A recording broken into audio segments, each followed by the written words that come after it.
Hello, welcome to NUA Healthcare's Caregiver Empowerment Programme. Today's topic will be Understanding Behaviours of Concern, Antecedents and Consequences. My name is Emma Good. I'm a Behaviour Specialist with NUA Healthcare Services, and I will be your presenter for today's webinar. Today we will look at behaviours of concern. What are the potential reasons why an individual is engaging in behaviours of concern? How you can understand and examine this, and then practical strategies for recognizing the early warning signs and supporting the individual through the behaviors. Content. So, what are behaviors of concern? What might this look like? What are the functions or the reasons for the behaviors? The potential contributing factors of the behaviors, as well as some strategies that you can use proactively and then reactively when the behavior occurs.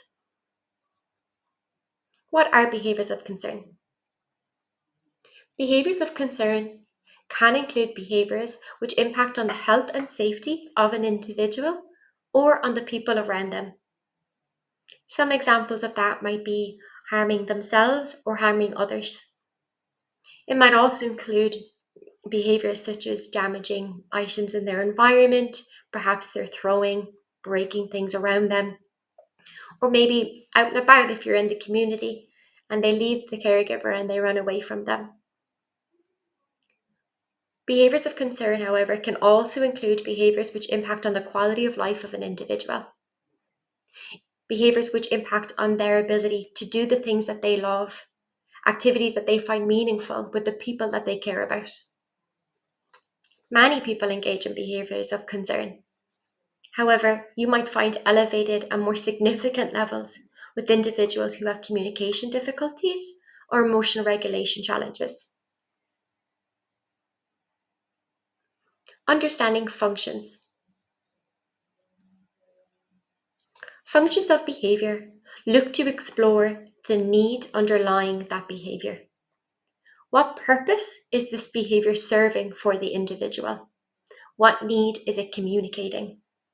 Once you understand the purpose or the function of the behaviour, you can then look up strategies and figure out a way to best support that individual to meet that need.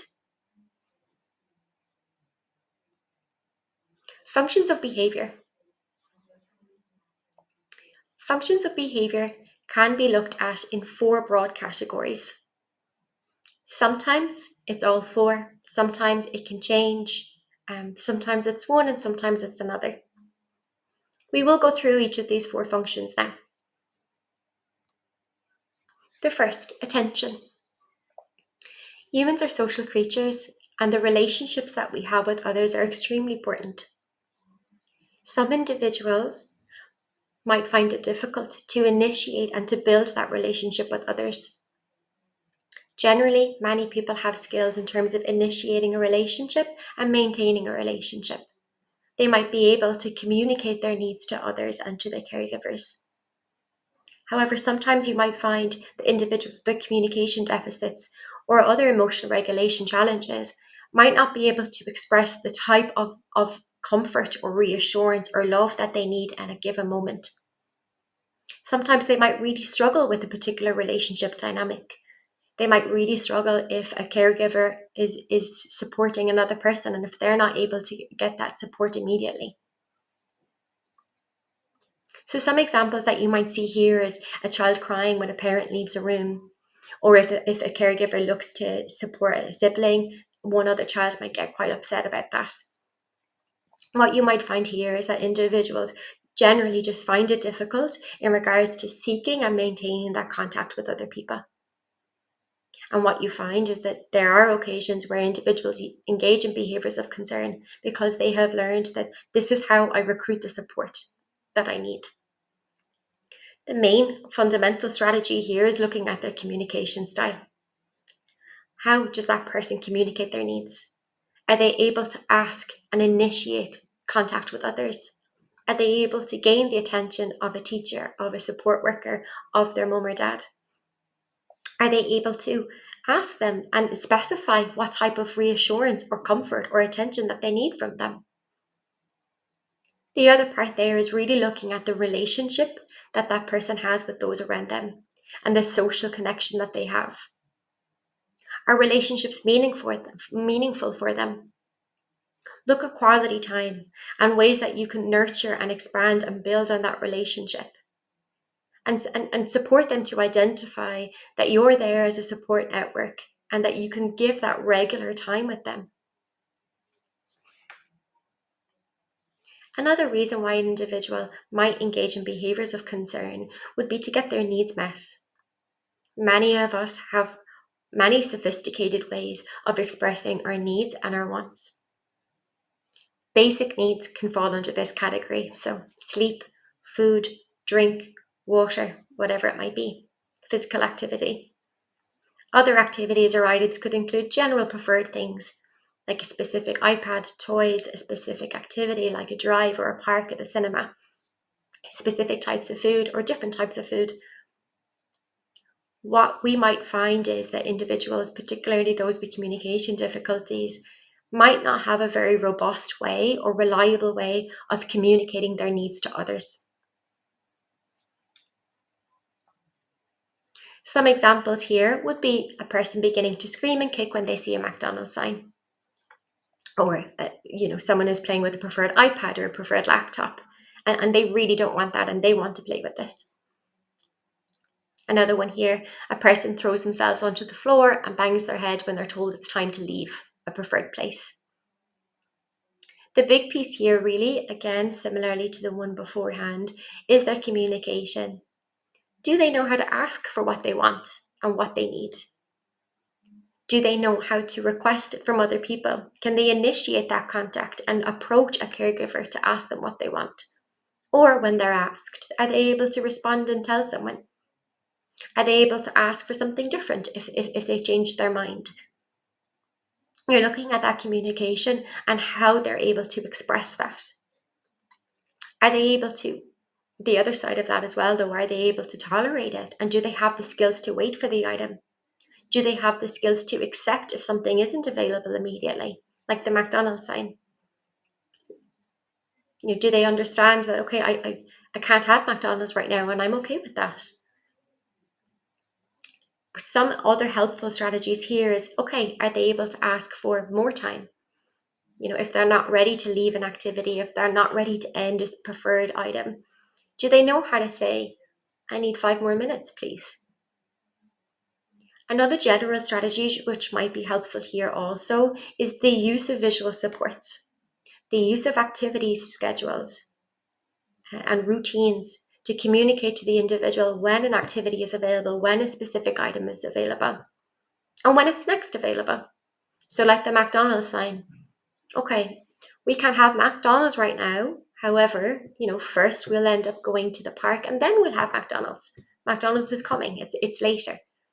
Are they supported to understand that? Another reason why an individual might engage in behaviours of concern is to escape or avoid an unwanted situation. This might include a specific activity, a specific task, a specific environment or place. It might also include specific things or specific people. Many of us might have sophisticated ways to excuse ourselves from situations that we don't want to be in. We might be able to say, no, thank you. We might be able to say, I don't want to do that now, I'll do it later. Or we might be able to avoid an activity completely, and that's completely okay. But sometimes individuals might not understand that they can say no. They might not have the reason to say no or the ability to say no. Some activities where you might find common is personal hygiene routines, homework tasks, or daily living tasks. Does the individual engage in behaviours when they're asked to do these things? As mentioned previously, an individual might engage in behaviours of concern to avoid a specific person or to avoid a specific place. So examples there might be your doctor's office, your dentist office, maybe a specific teacher in school, maybe a specific peer in school. Someone that they don't like, perhaps they don't feel comfortable with, they don't have a rapport with. So some examples that we have here: a person kicks out when they're asked to brush their teeth. So perhaps brushing teeth is not a favorite activity. A person screams and throws items on the ground when they enter the dentist office. They don't like the dentist and they find it really, really difficult. There's kind of a few strategies here which are quite fundamental to support an individual who's engaging in behaviours of concern to escape or to avoid or to get out of a situation. The biggest recommendation really is, again, looking at their communication style and the communication system that they have in place. Can they say no? How do they say no? How can you teach them to say no? I don't want that. I don't, no, thank you. Something different. What are ways that we can build on their self-advocacy skills so that they can communicate when they don't want to do something? Maybe you can expand on that and they can give you a reason why they don't want to do that item. The other piece that's important here also, though, is to look at why an individual is escaping and avoiding a specific situation. What is it about that activity or that task that they don't like? Are they just not motivated? Is it just something that they're not motivated to do? Do they just dislike it? And if they dislike it, is that okay? Do they have to do the activity? Consider that. You're asking them to do something. Do they have to do it for their quality of life and their health and safety? If the task is unavoidable or it's something that helps them achieve their goals, then look at the task itself. How are you presenting the task? How are you asking them to do it? What is your tone of voice? What is your approach to this task? And then what is the task itself? Is it something that's too difficult for them? Is it something that is too long or too boring? What are ways that you can change that task to make it more easier for them, to make it more enjoyable for them? Perhaps look at the expectations that you've set and to see if you can work with the individual to create ones that are more in line with their own will and preference. We've discussed attention, tangible, and escape. In those situations, behaviours of concern might occur in response to their environment. There might be something happening where they're looking for something or they're looking to avoid something. However, this fourth function is a little different. In this behaviour, for this function, behaviours of concern might occur because the stimulation or the sensory feedback that behaviour provides, not because of the response or the changes in the environment afterwards, but because the sensation that their body receives when they engage in that behaviour. Some ways that I find helpful to know if or to indicate whether something is a sensory function is to look at the individual and when they're engaging it. Generally, are they happy? Are they relaxed? Are they engaged? Do they look comforted and do they look reassured by that? The other piece here as well is, when do they do it? Is it something that they could do when they're on their own? Independent of anything else, when they're on their own and doing their own thing, is it a behaviour that happens then without any other external influences?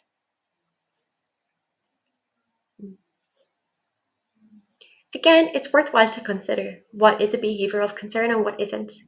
We have discussed earlier how a behaviour of concern is something that impacts on the health and safety, or something that impacts on the quality of life of an individual.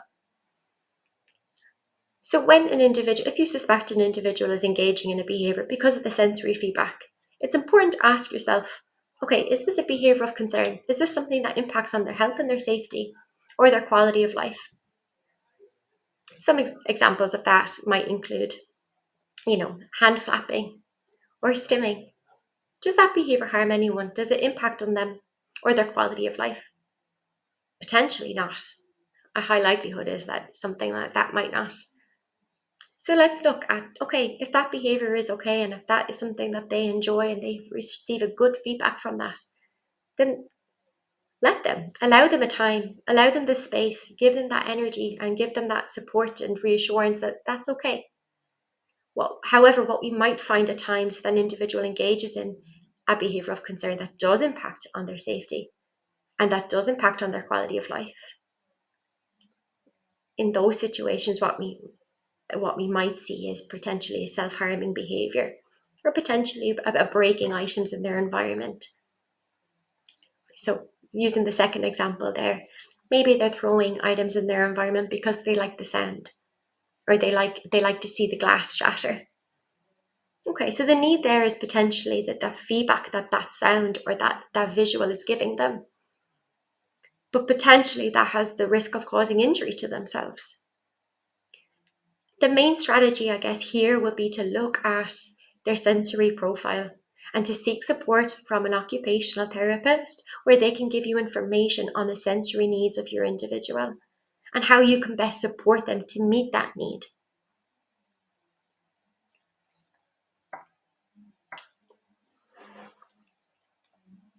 How can we identify triggers to behaviours of concern? We've discussed potential reasons and causes of behaviours, but what is a trigger? A trigger is generally something that happens just before a behaviour that triggers it. So look at the behaviour or the behaviour that you've experienced and that you've observed.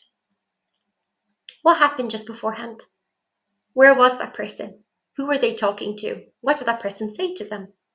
And look at the factors that might have contributed to triggering and setting that behaviour off. We all have triggers to frustration and to feelings of anxiety. General triggers that you might come across would be being told no, or that something isn't available, that you can't have a specific item. And it's understandable in those instances why that might cause some frustration or quite cause some upset. Other examples here could include if an item dies, so if an iPad dies, or if an item is unavailable. And then another example here would be if a caregiver is distracted with another individual or another sibling. Again, kind of what we discussed earlier. What are ways that you can avoid these triggers completely? Okay, is there another way that you can say no? Is there why are you saying no? And is there another way that you can communicate if something isn't available or if they're not able to have something? And what are other ways that you can support in terms of redirecting the individual then? How do we identify setting events of behaviours of concern? Triggers and setting events are actually quite similar. Triggers are generally things that happen just before the behaviour occurs. However, setting events could be a little bit different as they might not immediately occur before the behaviour, but it can set the occasion for that behaviour to occur. Generally, setting events are those that might influence mood, tolerance, energy levels, which might make it more susceptible for that behaviour to occur. General examples here might include your tiredness, your pain, your feeling unwell, or your hunger. So again, the factors that might not necessarily lead to a behaviour of concern, but it might increase the chances of it occurring. Again, as discussed, hunger, boredom, illness, these are all quite common setting events for all of us. So again, if that is the case, and if you figured that an individual is particularly sensitive to specific setting events, how can you best support them? So for an example for hunger, maybe some of them is providing regular access to meals and supporting them to eat maybe more regularly, or to have some more snacks more regularly. The other piece here then as well is though, okay, let's look at that individual's day. We know that like in the mornings they're really hungry, so let's make sure that they have breakfast first. Or maybe, just after school, before they have dinner, they're a little bit more tired, they're a little bit more irritable while they're waiting for dinner. Maybe then it's downtime. Maybe then we won't focus on doing chores or doing homework. Maybe we'll look at giving them a little bit more downtime and a little bit more time to themselves to settle. Boredom. Many of us engage in structured activities or engage in a wide range of activities, and that makes us feel fulfilled and makes us feel a sense of accomplishment and achievement. However, there are occasions where when we're feeling bored, we tend not to feel good. We tend to feel restless. So again, if an individual is experiencing boredom, or you're concerned that maybe they are bored, look at their planner. Look at the things that they do. Do we need to build on their interests? Do we need to build on the activities within their day? Illness. So again, of course, if an individual is feeling unwell in whatever way, let's look at, okay, what are the expectations that we're putting on the individual today? What are the expectations I'm putting on my child today? We know that they're a little bit under the weather. Okay, maybe I won't ask them to do this big list of chores instead. It's about reading those other cues and those other factors that might contribute to it. Behavior does not occur in a vacuum, and there's a lot of external factors and internal factors which impact on it. So it's important that we're in tune to that for the person that we're supporting.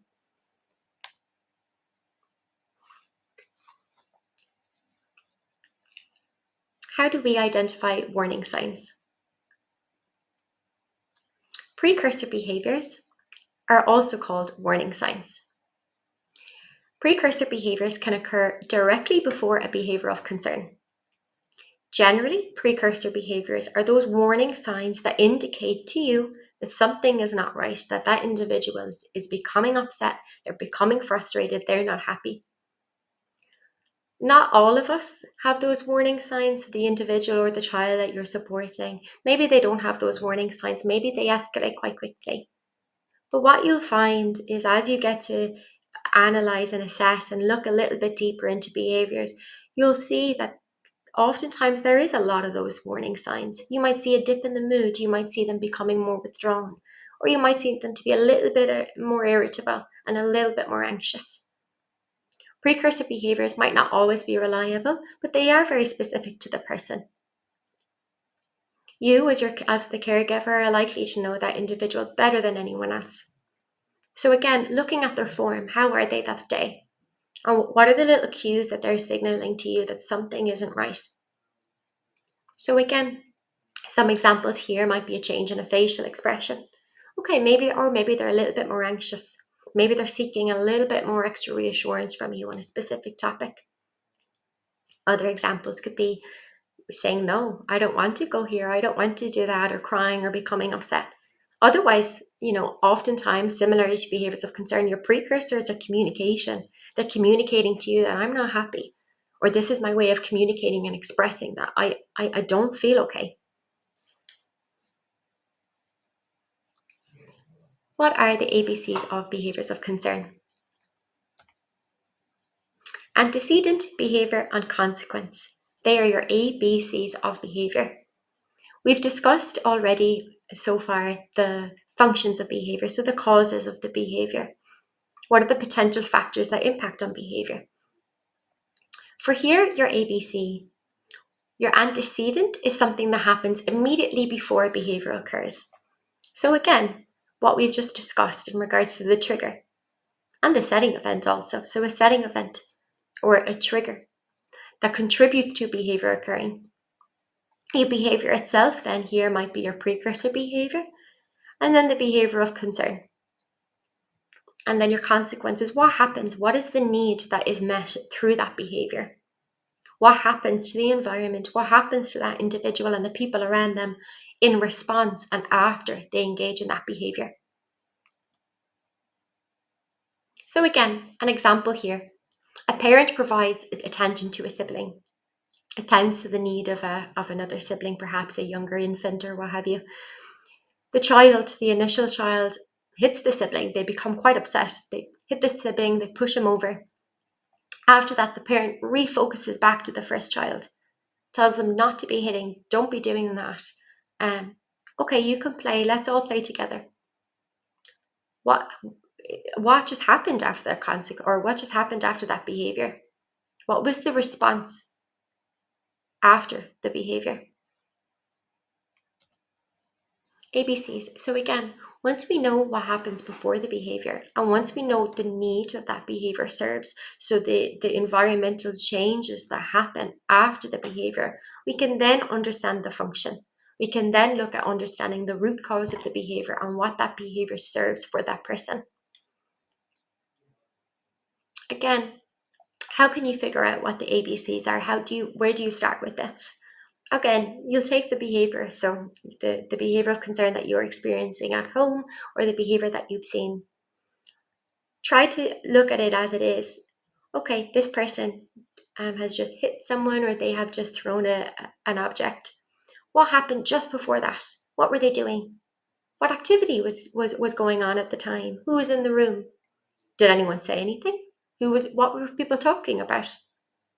What did someone say to that person, and how did they say it? When they engaged in that behaviour, did they show you any other signs of irritability before that? Did they generally present as very happy and relaxed and engaged? Or were there signs that, okay, he's getting frustrated right now? And then again, when they engaged in that behaviour, what happened? What environmental changes occurred after he engaged in that behaviour? So what need did that behaviour fulfill then in that sense? And again, once we look at the A, B, C, we can hopefully someday identify a pattern and understand what that purpose and what the underlying root cause is of that behaviour. Examples. So this is just another example. A person hits a parent when asked to brush his teeth. The parent removes the toothbrush, tells them, okay, you don't need to brush your teeth right now. It's not important. We'll put it away. Don't worry about it. So again, if we go back to the functions and if we go back to what we've discussed earlier, in this instance, a parent has asked the individual to engage in a specific activity. The individual, perhaps the child in this instance, did not want to do that activity. They did not want to do it. They refused to brush their teeth. And they hit out at the parent. Okay. The parent then removed the toothbrush, said, okay, that's okay. We don't need to worry about that right now. We can end the toothbrush. It can be over. So what potentially happened here? Again, your antecedent, not mentioned here, would be that request to do something that the person didn't want to do. Okay, the behavior hitting, and then the consequence, what happened afterwards? The toothbrush left, the toothbrush gone, it went missing, the brushing teeth task ended. What did this behavior serve for this person in this instance? Again, here, potentially, the individual has learned that the hitting resulted in the toothbrushing ending, that they didn't need to do it anymore. Understanding reinforcement. Understanding how reinforcement works. The term reward is often used interchangeably for reinforcement. However, they're not necessarily the same. Reinforcement is a type of consequence that is provided after a behavior that increases the chances of that behavior happening again. Reinforcement can include giving something or taking something away. It's a consequence, but ultimately it leads to the behavior increasing.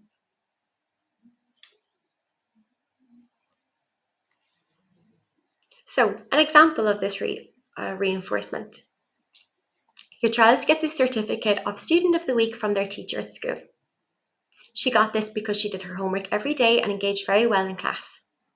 In this instance, let's say that the child really, really enjoyed getting that certificate. It had their name on it, it had a load of stars on it. They really, really enjoyed and were very, very proud of that certificate and the feedback that they got from their teacher and from their family members when they had that certificate.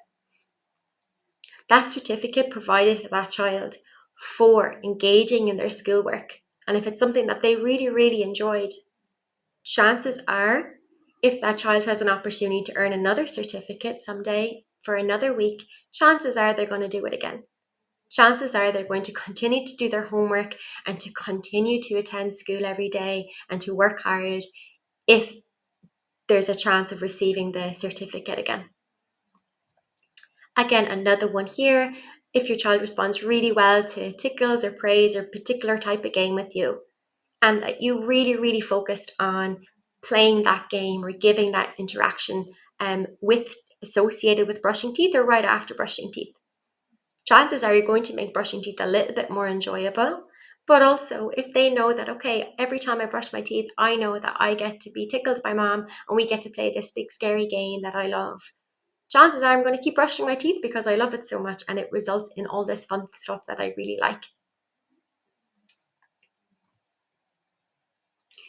The piece on reinforcement essentially is that it's something that happens after a behavior that increases the frequency or the level of that behavior occurring. Reinforcement is quite a helpful strategy to use when it comes to teaching new skills. However, if we look at this escalation cycle, we've discussed behaviours of concern, and we've discussed, I suppose, the trigger, the agitation, and the heightened sense of anxiety and frustration, and how all of that can peak to the engagement of a behaviour of concern. An individual can then de-escalate. However, it's important that when you are utilising reinforcement and when you are utilising skills building and you're supporting an individual through a task, you're just very mindful of when is the right time to teach, when is the right time to use reinforcement to support an individual to develop the skills that are required here. The best time to repair the roof is when the sun is shining. So it's just kind of keeping that in mind a little bit, I think, is just to be mindful of, okay, if this person is in distress, now is not the time to be teaching them all this skills. Now is the time to support them and to support each other as much as we can to stay safe during this moment until it passes. So this leads us on to our next piece. How can I know more about my child's behaviours of concern, and how can I further support them? So again, being proactive. Identify what are some preventative or proactive strategies that I can meet this person's needs. I have learned that my child is more likely to engage in this behaviour under these circumstances. I know that they really struggle when my attention is split or when they're asked to brush their teeth. Okay, what can I do to get there first? What can I do to help solve that and address that before it becomes a bigger issue? You're looking at their quality of life. Okay, what are their interactions like with me? Do we have good interactions together? Do we have frequent time together? What are their interactions like with other people? What is their social connection like? What about their engagement in activities that they enjoy and things that they like and things that make them happy? Developing skills. So likelihood is that you might have identified some communication targets, perhaps some independent skills that are worthwhile building. So keeping in mind what we had just discussed just now in regards to that escalation cycle. Okay, when is the time that I can hone in and teach these individuals? And when is the time that I can step back and give a little bit more help? So an example, I know that that the individual really, really wants to, work on cooking his own meal. I'm going to really focus on cooking today.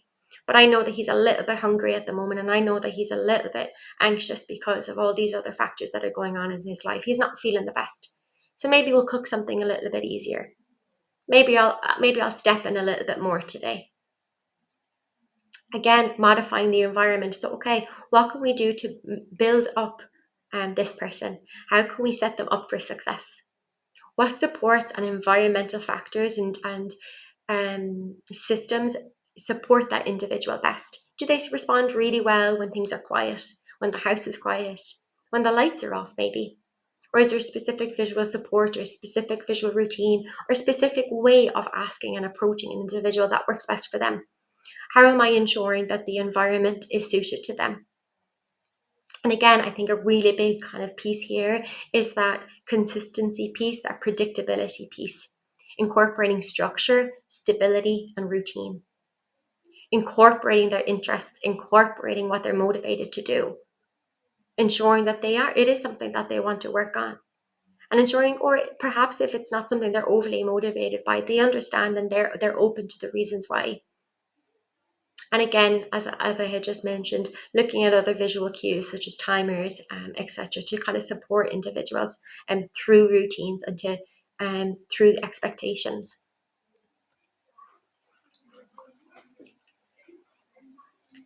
How to respond to your child's behaviours of concern. When individuals engage in behaviours of concern, it can be very distressing for the people involved, for the individual themselves and for the people around them. It can be extremely difficult, particularly if the individual is inflicting harm on themselves or harm on other people. It can be hard to watch your child in such distress or to harm themselves. Some helpful strategies here really would be to look at those warning signs and to keep a cue out. So again, as we talked about the warning signs and the precursors, what are signs that they're off today?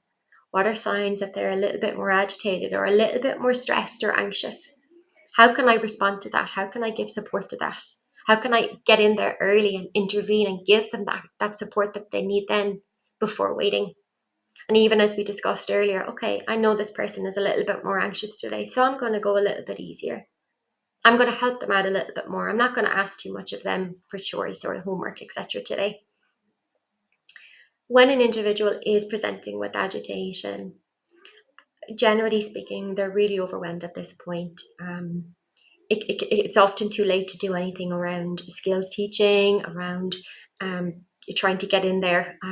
The big focus here really will be trying to keep them and other people safe. Consider where they are.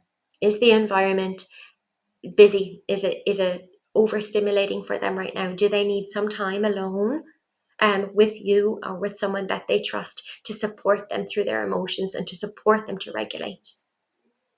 Is the shopping centre or is the car park or is outside too busy? Is it too noisy? What is a safe space for them and how can you support them to access that? Another example here would be to looking at the communication. Are they communicating? Are they talking to me right now? Or are they so overwhelmed and upset and engaging in behaviours that are so distressing for them that all the other responses have shut down? Its chances are that is what's happening, and it can be very difficult as a caregiver to know what to say and how to say it. Generally, though, just focus on supporting them and showing them that you are there to care for them and that they're safe with you. Again, a recommendation here, saying less, maybe reducing it to 1 to 2 sentences until that person is safe and until they come down and until they're in a space where they can engage with you and have a conversation about it. Looking at reassurance, telling them that it's okay, I see you're upset, I'm here for you and we're safe, so let's work through this. Generally, when an individual is really, or your child is really distressed, then is not the time to be explaining, and then it's not the time to be having this big conversation and a big debate and a big argument about it.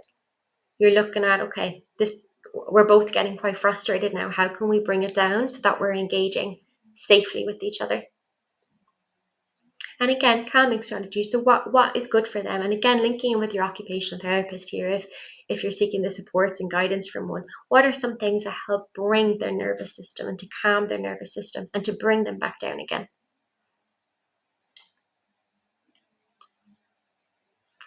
Again, it's important, which we've just touched on, is to look at how you're doing and how you're responding. Again, chances are that it's extremely stressful and anxiety provoking and scary for you to see anyone in distress, particularly if it's a child. So again, looking at your own regulation, looking at your communication skills and how both of you together can co-regulate. After a crisis situation or after a really distressing situation, particularly if an individual was harming themselves or others, the tension reduction phase kind of happens here. So all of that tension needs to go somewhere. You or your child might be really upset at this point. You might be tired. There might be a lot of low mood, perhaps crying, seeking reassurance, seeking that comfort again. Maybe once the child has calmed, once you have calmed, and once the situation has dissipated a little, then is maybe the time to talk, to give them reassurance if they need it, to comfort them, and maybe just talk about how we can do differently next time. Summary. Today we went through some helpful information about antecedents, behaviours and consequences. We also talked about behaviours of concern, and that behaviours of concern are generally those that impact on the safety of others, themselves, or otherwise impacts on an individual's quality of life. We did look at the potential reasons why a behaviour of concern might occur. You have the 4 general reasons. Again, it might be a combination of all 4, it might be one, it might be another. You might recall those 4 being accessing the support and reassurance from others, getting their immediate needs met, getting access to their favourite things, escaping situations that they dislike, that they don't want to be in, or because of a sensory stimulation that the behaviour serves them. A trigger, we discussed triggers and setting events as those situations or circumstances that occur before behaviour, the things that contribute to the occurrence of a behaviour or might make it more likely to happen. Your precursor behaviours are your warning signs. Okay, they're signs that this individual is becoming distressed, they're becoming anxious, they're becoming irritable. They're letting me know that they're not okay. How can I respond to that? How can I get in there and respond to these precursors before it escalates, before it becomes too much? And again, what are some general strategies? We talked about strategies as we went through the PowerPoint, but again, some strategies when the behaviours of concern happen generally include co-regulation, includes redirection and focusing on safety and giving that person a safe space to feel their emotions. And down the line, once they're in a position to engage with you, developing the skills that are required to manage difficult situations. The big piece here as well is just to look at the environment and how we can better support an individual in line with their own risks, in line with their own needs.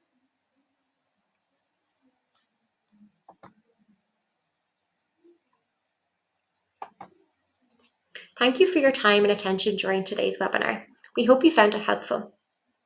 Should you wish to add structure to your caregiver routine, please refer to the sample tools and third-party resources associated with this webinar, which have been conveniently uploaded to your learner area of the learning management system. Please keep in mind that these are only samples, and with your newly acquired knowledge, you may choose to use these in whole or in part, or research alternative resources and tools yourself. If you have questions in relation to any of the topics or areas raised during today's webinar, please feel free to contact our team by emailing clinicaldepartment@nuahealthcare.ie.